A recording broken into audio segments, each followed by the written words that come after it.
జమిలీకి జై. కోవింద్ కమిటీ సిఫార్సుల కేబినెట్ ఆమోదం. ఒకే దేశం ఒకే ఎన్నిక కేంద్రం పచ్చజెండా స్వాగతించిన బీజేపీ ఎన్డీఏ పక్షాలు. ఆచరణ సాధ్యం కాదన్న కాంగ్రెస్ విపక్షాలు. శీతాకాల సమావేశాల్లోనూ బిల్లు పెట్టే అవకాశం అంట. 2 దశల్లో కోవింద్ కమిటీ సిఫార్సు, 2 దశల్లో ఎన్నికలు నిర్వహించాలని.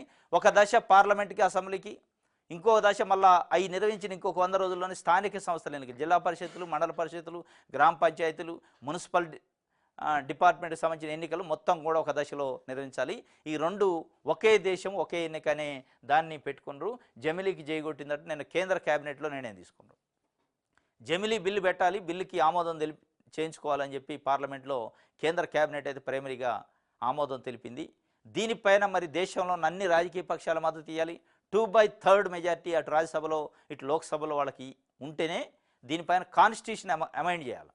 ఎందుకంటే ఆర్టికల్ 83, ఆర్టికల్ 172 ప్రకారం అటు పార్లమెంట్ కానీ ఇటు అసెంబ్లీకి సంబంధించి కాల పరిమితి నిర్ణయించే వ్యవహారాలలో సవరించాలి. ఎందుకంటే 5 సంవత్సరాలు పూర్తయ్యాయి, కొన్ని ఉన్నాయి. అప్పటికి జమిలీ ఎన్నికలు నిర్వహించే 2029కి 5 సంవత్సరాలు పూర్తయి, అప్పటికి ఇంకా 6 నెలల ముందే 5 సంవత్సరాలు పూర్తయ్యాయి ఉన్నాయి. సంవత్సరం ముందు 5 ఏళ్ళు పూర్తయ్యాయి ఉన్నాయి. 4 ఏళ్ళు పూర్తయి ఇంకొక సంవత్సరం చేయాల్సినవి ఉన్నాయి. ఇగో ఇట్లాంటి అన్ని రాష్ట్రాలకు సంబంధించి వాటి మీద ఏ నిర్ణయం తీసుకోవాలి, వాటిని డిజాల్వ్ చేసి ప్రెసిడెంట్ రూల్ పెట్టాలా, లేదా పోస్ట్ పోనో ప్రీపోనో చేయాలన్నా, వీటన్నిటిపైన రాజ్యాంగంలో ఆర్టికల్ 83, ఆర్టికల్ 172ని అమైండ్ చేయాలి. అమైండ్ చేసిన తర్వాతనే దాదాపు పదుల సంఖ్యలో రాజ్యాంగాన్ని, భారత రాజ్యాంగాన్ని సవరిస్తే తప్ప అది కాదు. సవరించాలంటే 2/3 మెజార్టీ కావాలి. 2/3 మెజార్టీ మరి ఇప్పుడు ఉండే పరిస్థితి ఉందా? భారతీయ జనతా పార్టీకే 240 ఉన్నాయి, పూర్తి మెజార్టీ లేదు.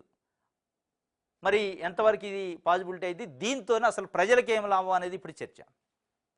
ఒకే దేశం ఒకే ఎన్నిక వల్ల ప్రజలకి ఏం లాభం, రాజకీయ పార్టీలకు లాభమా, అసలు నిజంగానే ప్రజలకు లాభం ఉందా అనే ఒక చర్చ కూడా ఉంది. రాజకీయ పార్టీలు, కొన్ని జాతీయ పార్టీలు మాకు మేలు జరిగిద్ది, ఒకే దేశం ఒకే ఎన్నిక అయింది అనే ఒక ఉద్దేశం దీని వెనకుంది అనేది కొంతమంది ఇంటలెక్చువల్ చెప్తుంది. లేదు ఒకే దేశం ఒకే ఎన్నిక వల్ల ప్రజలకి లబ్ధి ఉంటుంది, ఈ ఎన్నికల కోడ్లు, ఎన్నికలు, ఈ తతంగం ప్రతిసారి రాకుండా ఇక 5 ఇయర్స్ కంటిన్యూగా పరిపాలన చేయొచ్చు, ఎట్లాంటి డిస్టర్బెన్స్ లేకుండా అని చెప్పి ఒకవైపు భారతీయ జనతా పార్టీ చెప్తుంది. ఏది ఏమైనప్పటికీ ఇది అటు భారతీయ జనతా పార్టీకి, ఇది కాంగ్రెస్ పార్టీకి, 2 పార్టీలు జాతీయ పార్టీలకి ఈ జమిలీ ఎన్నికలైతే కొంత ఒకళ్ళకి మేలు జరగవచ్చు, ఒకళ్ళకి నష్టం జరిగే అవకాశం ఉంది. ఇప్పుడున్న పరిస్థితుల్లో కాంగ్రెస్ పార్టీకి కొంత ఎడ్జు, అంటే మోడీ ప్రభుత్వం పైన యాంటీ ఇన్కమెన్స్ స్టార్ట్ అయింది కాబట్టి రేపు జమిలీ ఎన్నికలు పెట్టడం వల్ల కాంగ్రెస్ పార్టీ కూడా లబ్ధి పొందే అవకాశం ఉంది, కానీ వాళ్ళు వ్యతిరేకిస్తారు. ఇది ఒక వార్త.